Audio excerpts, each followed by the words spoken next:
What do you think your love languages are? I do love when I feel appreciated by others. And people that are pretty balanced in all of the five love languages are people harder to that love. Well, no, actually, it's funny, right? Sometimes people think physical touch is sex, right? It It's doesn't. physical interaction. Exactly. Well, right? when you're a kid, it's important to teach that. Because sometimes two people that have the same love language, and sometimes they have a harder time. What's going on, everyone? I am your host, Juju, with Singles Intervention Podcast. This is episode 3. Thank you for tuning in. And this is my co-host, Jeffrey Gutierrez, your relationship coach. and I'm so excited to bring to you this episode because we're covering the 5 different love languages and a little bit more. So here's a recap for episode 2, where we went over the different dating apps, which ones to avoid, which ones are great for different type of connections that you want to make with people. And we also got to go over, my experience and your experience about different dating apps. Now, this week, we're going to go over the different love languages and, what are each other's love language, and even how do they work in this day and age, and your relationships with your friends and parents and even your partners. Well, what are the 5? Do you know the 5? Yeah. What are So the 5 love languages are acts of service, words of affirmation, gift giving, right? Gift giving? Yep. You get so gift far. giving, and the other one is... I always forget the last one myself. No, quality time and physical touch. Quality time, physical touch. Yes. Yes, absolutely. Those are the 5. And Yeah, and no specific order. of course not. Right. Yeah. There's not one better than the other. It's just how you perceive love. Yeah. And what I also learned about that is also how one is perceiving and one how you receive it. Yeah. Right? So I think that's pretty interesting because the way you show love may not be the same way you prefer love, right? Absolutely. So what would you say is your...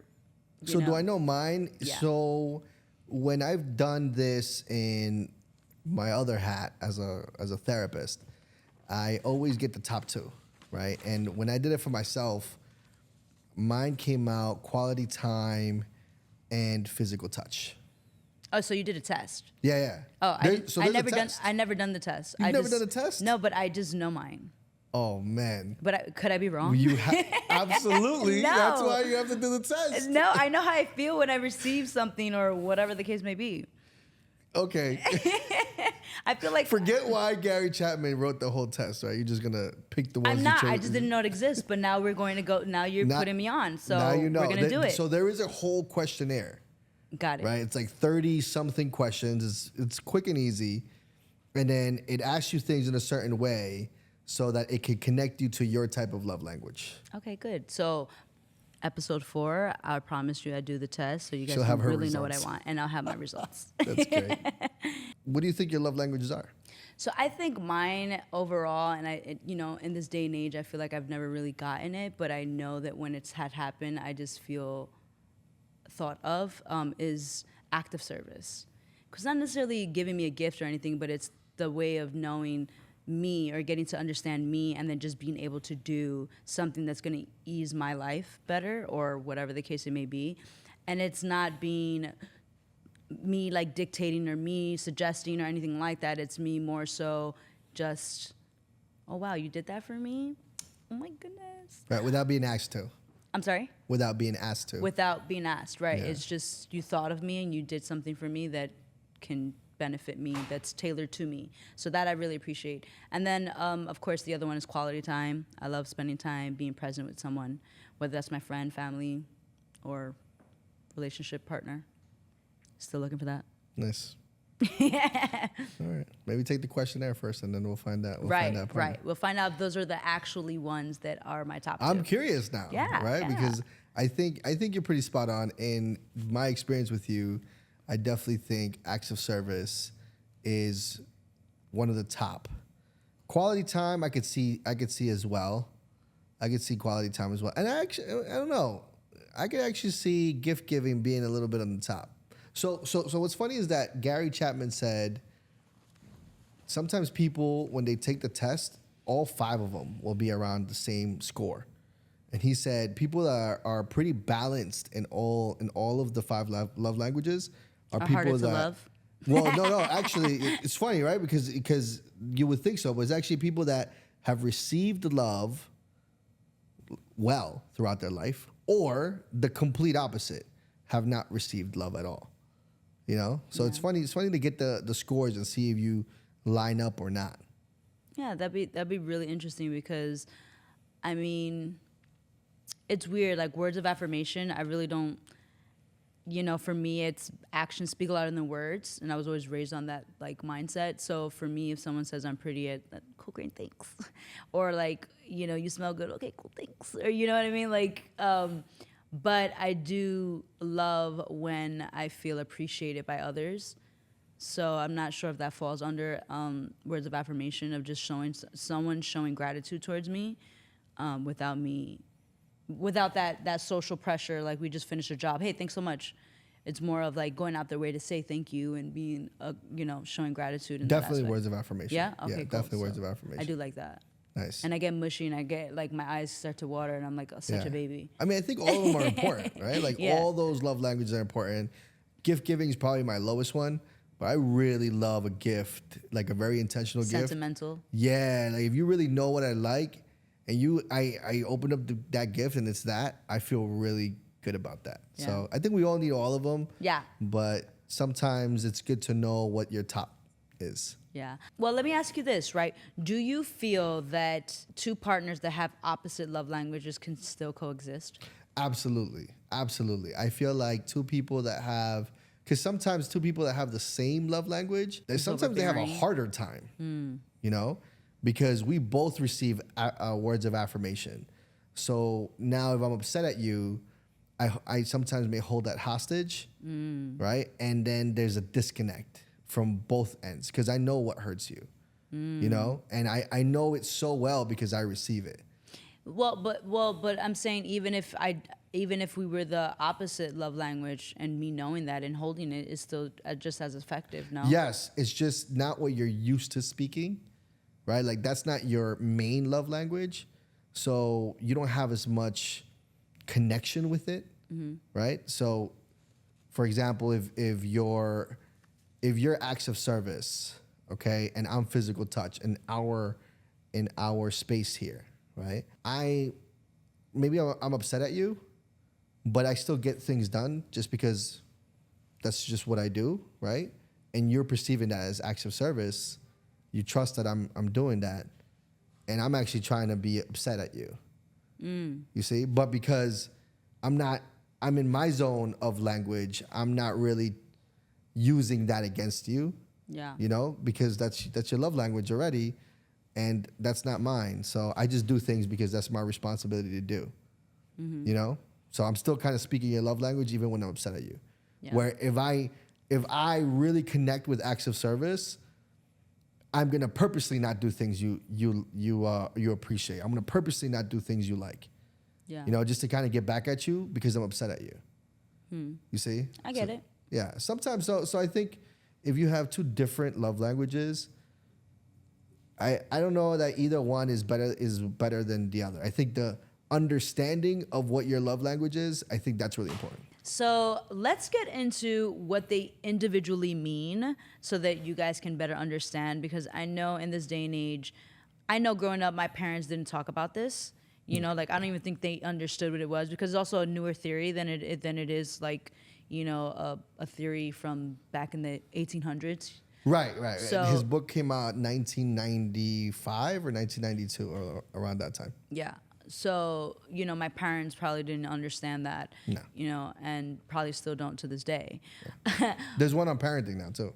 Oh, yeah? The 5 love languages of parenting. Oh, I love that. See, and I think it's important, right? I think it's so important for us to understand that the 5 love languages is not just meant romantically, but also in friendships. It's important to know that in friendships. I think it improves friendships better. And I think that's why we actually have best friends or certain friends, because we have that similar quality or that similar love language of understanding each other. And then also in like family, knowing each other's like love language is important. I think the quality time is enforced in Latino families. You know, spending quality time together, big holidays and all that. So Yeah. quality time is kind of Almost to a toxic a level, burden. though. Yeah, it's almost a Right? It's burden. like you got to be in that room. Right, you gotta no be matter there. what. Right? Because it's dinner and everybody's got to be on the table. Yeah. No matter how you feel about each other. Yeah. Because quality time is important. And that's not really quality time. Right. I mean, it is, but it's just forced upon. Well, what's the quality of forced upon time? Well, right? when you're a kid, it's important to teach that. You It know what I mean? is. Because you don't know necessarily when you'll ever have time, and if that's not instilled in a child to make time for family, then they won't see the benefit of being around family. If Right. that makes sense. Oh, absolutely. But as an absolutely. adult, it can be a burden when all they do is want to gossip. Right. about And- each and other. It can be toxic. It can Right, be toxic right, when it's like right. that. Yeah, but when you're teaching a kid that, then yeah, that's important. It's So important. so let's start with quality time then. Okay, great. Right? So quality time is the type of intention you have with the time that you're having with that person, but what it means. Just to be present. Yeah, like to be present, but in what way, right? So if you hate movies, quality time is not me saying to you, all right, let's sit down and watch a movie. That's not quality time. Yeah. To me, that might be quality time because I love movies. But if you don't like movies, that's not quality time. Yeah? Yeah. So I think agree. you got to understand how you're using your time for it to be quality. See, quality time, I know in certain relationships, right? It's healthy to be in the same room, but not necessarily doing the same thing, right? Like, let's say one is watching TV and the other one is reading a book, or one is doing work and the other one is building a sculpture. As long as they're in the same room, versus in separate rooms, that can be also considered quality time, don't you think? I don't know. When I think of quality time, I think of what you're doing with your partner versus what you're doing separately, right? So if you're working on your thing here, I mean, for the viewers, I have ADHD. So if I'm hyper focused on something, you're not even there, right? If I'm locked in on my work, you could be in the room, but if you're 3 rooms away, it's the same thing to me, right? Like it doesn't matter to me. I mean, I think it depends on the person. I think quality time. I don't know. I don't think quality time of you just being in the room. Yeah. To each We his could own. differ. Yeah. We could differ. To each his own, because I get it. Sometimes I want to be in your space, but not be in your face. Doesn't make sense. Or I want you nearby, but not on top of me. And then there's times where, because I do like physical touch is in a relationship, not family or anything, but that is a way of me showing affection because I'm cariño in that way. Is touching, is like holding your hand, giving you a hug, fixing your hair, or like making sure you look good type of thing, like physically touching you. That's my way of showing I love you or that I care for you, and through my friendships and in my family and relationship. But in relationship is a different level of physical touch, right? Like our feet are touching, we're interlocked, or like, you have your arm around me, or you know what I mean? So I feel like that's why there's different levels for each tier of love language, is what I'm learning about myself. So physical touch, I think we're in agreement on that one. Yeah. Because I think you described that perfectly. Physical touch. Sometimes people think physical touch is sex. Yeah, no. And it's not. That side of intimacy, yeah. Right.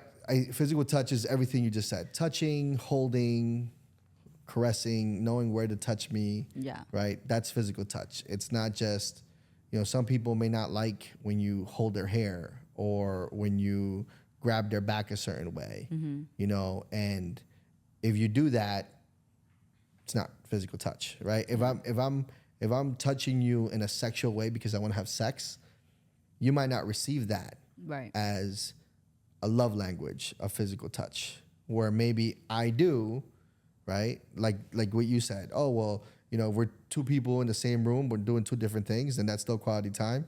For many times, for men, I get that they think that physical touch means sex. It's like, oh, but that's physical touch. But that's not what it means to you. Yeah, You see what I'm saying? yeah. So if in my mind, I'm like, yeah, but that's physical touch. We're having sex. That's physical touch. No. No. Right. It That's doesn't. physical interaction. Exactly. Physical activity. Right. Right. But to them, that's physical touch. Yeah, right. yeah. So I think that understanding of the love languages in a way that there's union between both people, Correct. understanding between the two, right? What are the two words that you said? Translate and the way you say it or perceive it. Mm-hmm. You said it in the beginning. The way, so love is how you perceive it and also how you receive it, I think, is it? Yeah, No. perceive and receive. Yeah, Yeah, there you perceive go. and receive. Yeah. Good. So that's two. The third love language we could talk about is words of affirmation, right? Clearly, that's anything that pertains to giving a compliment, necessarily showing gratitude, as we mentioned earlier. And what's another way? So of love affirming, yeah. right, is like a way of connecting through agreeability, right? So if I affirm you, I recognize you, right? So I see you, right? I affirm you. Like you're present, you're there for me, right? So you said something before about being able to say thank you for something that you did. Yeah, that's like a word of affirmation. It's a gratitude. Absolutely. Yeah. That's a word of affirmation. You know, is when you show gratitude and you show that that person is important to you. Yeah. Yeah, I like that.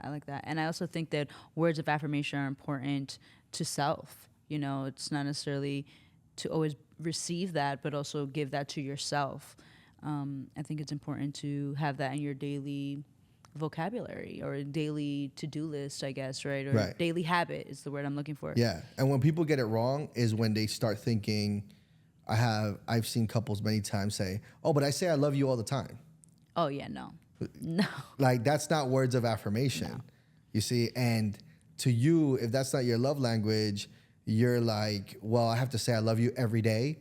Yeah, sometimes you do, right? Like sometimes it's okay to say I love you every day. You know, and if your partner connects to that, it's important to know. So would you say words of affirmation is also a way of reassurance? Yeah, absolutely. Reassurance is a great word for that. Yeah. All right, so let's talk about the next one, which is we talked about quality time, physical touch, words of affirmation, and act of service. Let's get into that one. Acts of service. All right. So, I mean, I think you said that perfectly as well when you want to do, when you receive love as people doing things without you necessarily asking them to do. Yeah. Why do you think that's important to you? So it's important for me because, well, I think for anyone, I think most people appreciate that and don't really see that as a love language, but it's important. Like, let's say you're in a team, working in a team, like at work or something, right? And people just know their place, but then kind of do above and beyond, or just something to take off the load of what the team has to do. I think it's so important for someone to do that. And that's seen a lot in teamwork. But I think when people get into a relationship, they don't see that as teamwork because there's just dual, right? So in friendships, it's important to be like, hey, you know what? Yo, I know you don't have a car, but if you need, I can pick you up so we can, go grocery shopping instead of you having to take the bus or whatever. You know what I mean? Like that's someone doing something out of the kindness of their heart and helping you relieve your everyday duty and things like that. So I think you see that a little bit more in friendships than you do in relationships. But in romantic relationships, I know it's as important because, one day maybe somebody just buys you flowers and like that is. So that's the difference, right? We have to determine and make it clear line because it is a thin line between act of service and gift giving, right? Would you agree? I think those two are a little bit similar in the sense of you can do act of service with a gift, but then there's gift giving where you're more of a person that you give gifts with intent. Yeah, and that's a great point because I think that even in understanding the 5 love languages, it could be very confusing on what's connected to what, right? Correct. Because gift giving, I think acts of service is a service, is you doing something. Yeah. Not necessarily getting something or giving something. But here's the thin line, right? So like, let's say I didn't have time to go to the dry cleaners, or I didn't have time to change the tires on my car, but and I'm lending it to you, or I'm going to be out of town, whatever, and you happen to go get that car wash for my car or go get my car service. That's still a gift It's still, right? but is it not? I In don't a know. form It's of a not- service? It's not really. It's like, I think a gift is like, you need your get to tire fixed. You need to get your tire fixed, so I go get a tire, and I'm like, hey, look, I got you a tire. But that's the Right? same. But is that not you So going that's to do it gift for giving, me? where the acts of service is I actually get the tire changed for you. And you bought me the tire. You see what I'm saying? And I might have bought the tire. So Yeah. that's two. But when you're like, when I think of gift, I'm giving it to you. I'm gifting you that. Okay. Listen. But I no, get but what you're that's what I'm saying. saying. But you I get what I'm you're trying to saying. say. Like I get where it's the a confusion could really come from. thin line of like it can be two. But there is moments when that's what I wanted to talk about is that the 5 love languages sometimes overlap. You know, I think they sometimes work hand in hand. You I could think do a our combo. understanding of it can overlap. Oh, okay, not Right? not Like you might think it overlaps, right? But they don't? Okay. But like you said, to you it might overlap because for you, gift giving and acts of service may be very similar. depending, yeah. Right? Correct. Like I had to buy the tire.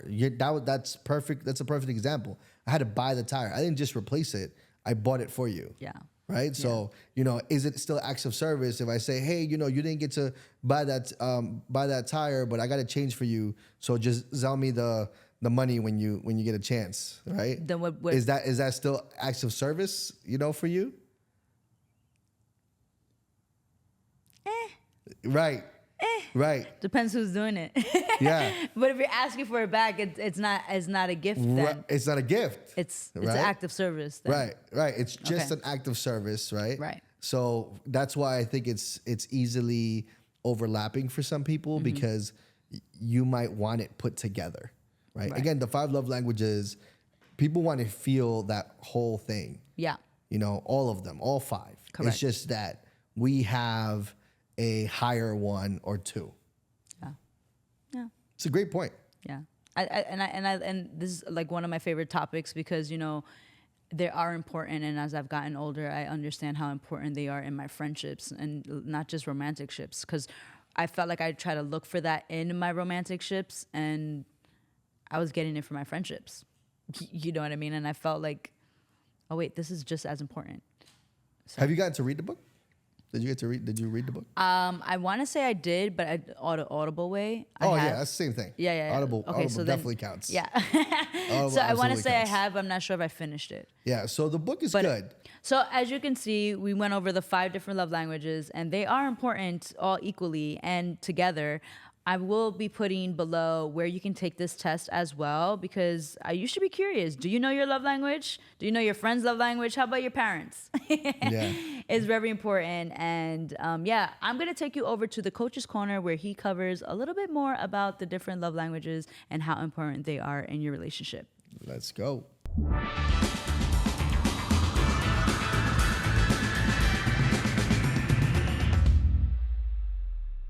Welcome to the Coach's Corner. We just had an amazing episode on the 5 love languages. Where does it come from? What is it for? What does it do? Okay. Why is it important to us? Remember, Dr. Gary Chapman, an amazing counselor, he's counseled many marriages in his past. A lot of the book of the 5 love languages is not necessarily a book that's research-based. So take it with a grain of salt. It's a really important book. I mean, it talks for itself with the millions of copies that are being sold and how many people it's really affected. If you guys are curious about some great books, I could recommend 2 for you. One of them is called Attached, and the other one is called Wired for Dating. These 2 books actually look at the research behind dating and relationships, okay, and how to connect with people. So that's the part that's actually very important, which is why people read the 5 love languages. We want to learn how to communicate with our partner. Remember this part about language. Language, even if it's the same language, many people may have different dialects, right? And think of love languages the same way. Yeah, we're talking about 5, and we spoke about 5 in this episode, but there are hundreds of love languages. Don't just fall back on just these 5. Start there as the foundation. True understanding comes from intimacy. Into me, you see, right? you are actually able to learn the individual, appreciate them, and be conscious of who they are, right? Not just them, but also yourself, right? And the things that you gravitate to, how your partner understands you. That's also very important. And that's the basis of the love languages. Like we said, you may not need to speak the same one, okay? You could speak different ones. You could speak all of them. Dr. Gary Chapman actually says that individuals that connect with all 5 love languages in their scoring are one of 2 people. Either a person that's felt a lot of love growing up or a person that has not felt any. So actually those 5 love languages, as important as they are, okay, they reflect on the way that we understand love, right? Love, that word is a big word for everyone, guys. Think of love languages as a bridge to your relationship. It is the first step to understanding not just yourself, but your partner. Understanding in a way of connecting, okay? Love languages are not the last. They are the beginning. They're the first. They're the first thing to start with. Great book, guys. I recommend everybody to take the quiz, okay, and understand what your love language is and your partner's. You guys saw the episode. You guys know how relevant it is to our dating culture right now. Open your minds to what it means to connect with the person that you're with. Remember what we said about being mindful. And that's really the basis and the foundation of your relationship with your partner. It's great to understand the dialects and it's great to understand the language of love, okay? Just remember that it starts with you. It starts with how you understand yourself first, because then you can understand how the other person speaks. If you understand your dialect, you could understand their dialect a little bit more. Okay? People understand love differently. People appreciate one another differently. Remember, you learned love. I always say love happens in 4 stages. Love starts when you're a child, when you're a baby, when you're born, right? And the first people that you love are your parents. The first type of love you understand is that love for your family. Then love happens with the outside, the exterior, your friends, right? You have your best friend and love then transforms into the love that you can have for others. And you understand right then and there that love is a little different than the love that you may have for your own family, even though your best friend might become like your brother or like your sister. And then love transforms again when you get into the teenage years and your hormones start moving, and now you start feeling romantic love, right? And now love is also different, right? Because now that love that you have for that person changes than the love that you had for your friends or the love you have with your family. Finally, you understand the love for a child, right? Or somebody that you're caring for, right? You understand that love is also a different level of love. When a parent holds that child in their arms, they understand a love that they've never understood before in their lives, right? So 4 stages of love, guys, that I talk about all the time. It's a way that we can process, it's a way that we can experience love in a different way. So when you think about the love languages, think about it as being a starting point. Keep doing your research, keep learning, keep reading, guys, and really keep listening, because that's also extremely important. This is the process of love, guys, and like I always say, date intentionally, date patiently, date with care, but keep on dating. All right, so let's segue into the second part of this podcast where we talk about the importance of different love languages, right? And I know we've been kind of keep mentioning how important it is or isn't, but it is. And specifically not like, in friendships and romance ships, business ships, partnerships, any kind of ship, it's just important to have and understand them. And I think when you have a better understanding and clarity on the love languages that exist in these relationships, you better understand why they are more successful than others, right? When you have that understanding of your best friend's love language, and do you do it just naturally because you love them, so you do it to understand how they receive love versus how you perceive it. And what I find very interesting is that usually in relationships, partnerships, like romantic relationships, that women often tend to give love or show love in the way they prefer to receive it. And men are not like attuned to that. Maybe I'm wrong. You let me know if I'm wrong in the comments below. But I really think that, at first women would just show all these amounts of love and how they want to be loved. And then when we're over it, we're like, all right, cool. We're going to give you the same taste of your own medicine. So I think it's really easy for men to see how to love a woman if they're paying attention, if they're receptive to understanding how this woman is doing something. And I think sometimes we turn a blind eye. And listen, I'm just speaking from a woman's perspective, but it could be from a man's perspective as well. Maybe men show women how they perceive love or want to receive love, and we're probably dumbfounded of not understanding that either. But once you understand love languages, I think that we'll be able to understand how they're being given to us, if that makes sense. I want to talk about different love languages that we've seen like on social media that people just like to add, like, oh, my love language is when he buys me breakfast and tells me good morning. Like all these little memes and things like that. I think it's pretty funny. I think that sending memes is the new love language, honestly, because the amount of memes that I receive on a daily basis from my best friend is, it's like I can't even sit. It's like an episode of a TV show, honestly. And my brother once in a blue will send me a meme, and like, I think that when someone sends me a meme, I feel like they're thinking of me, or they think that I would find it just as funny as they do. And I think that could be a new love language. What do you think?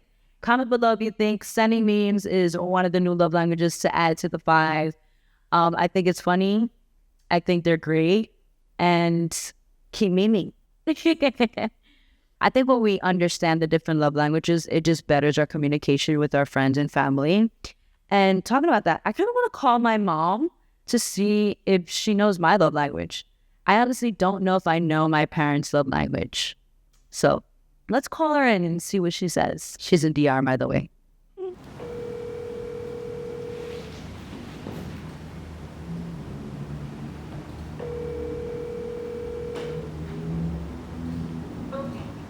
Buenos dias, mamas.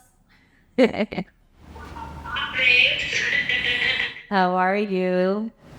I'm fine, thank you. And you? I'm good. All right, so mom, so I'm actually on my podcast as you're speaking, and the topic of today's podcast is different love languages.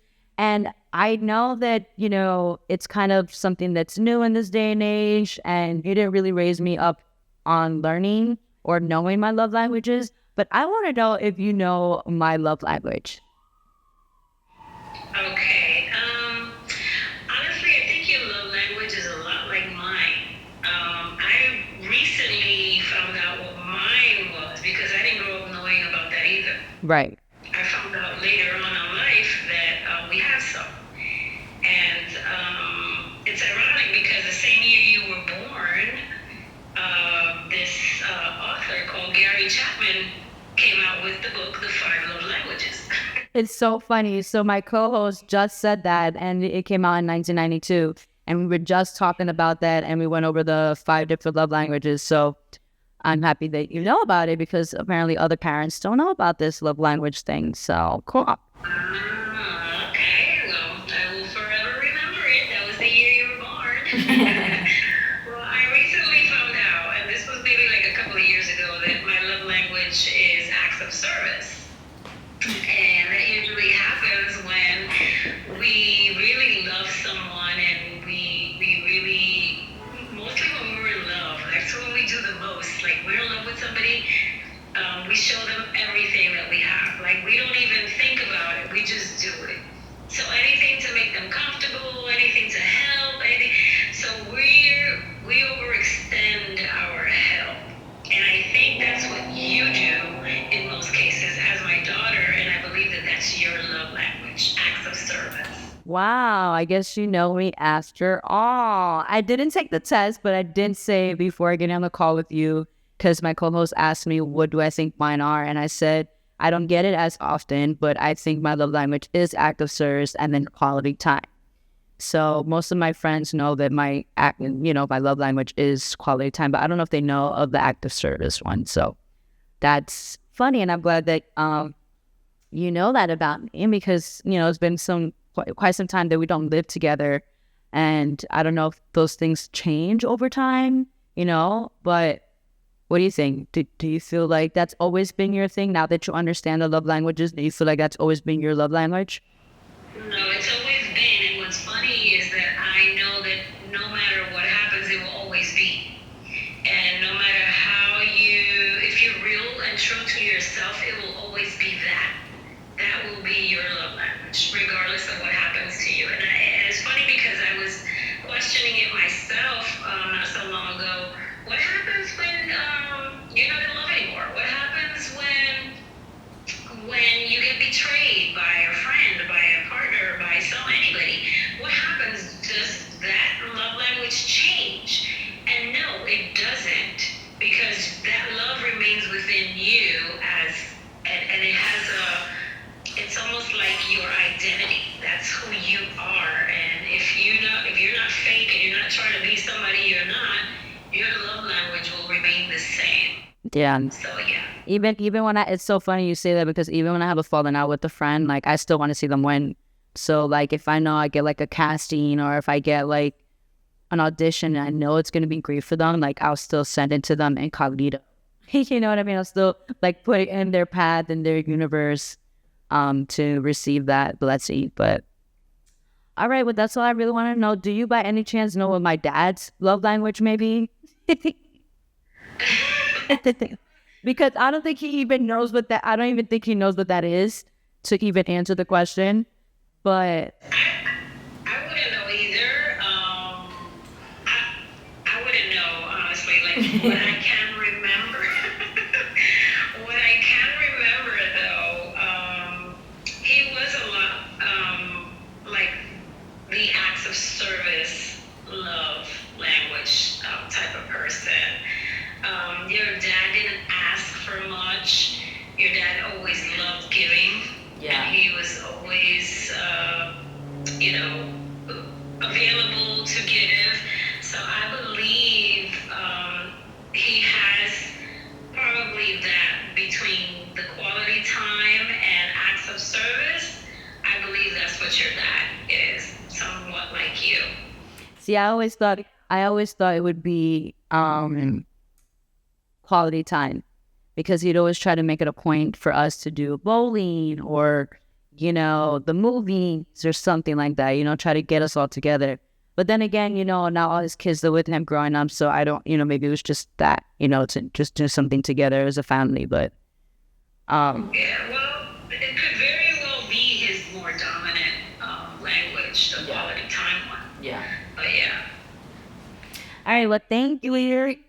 I love you, and I'm gonna take the test to see what my actual love language is, and then I'll let you know the result as well as my viewers, because we're all eagerly waiting to know if what I think my love language is actually my love language. I see. Well, definitely let me know. I would love to know. So keep me informed, and the best with your podcast over here. All right, thank you. I love you, Mommy. I'll talk to you later. I love you too. Okay, bye. So it's funny that, I haven't lived with my mom since the age of, I want to say 21, and I'm 32 now, and it's been quite some time, and we live apart. She lives in the DR, and I live here in Jersey, and I've wondered, if us not living together, could our love languages change?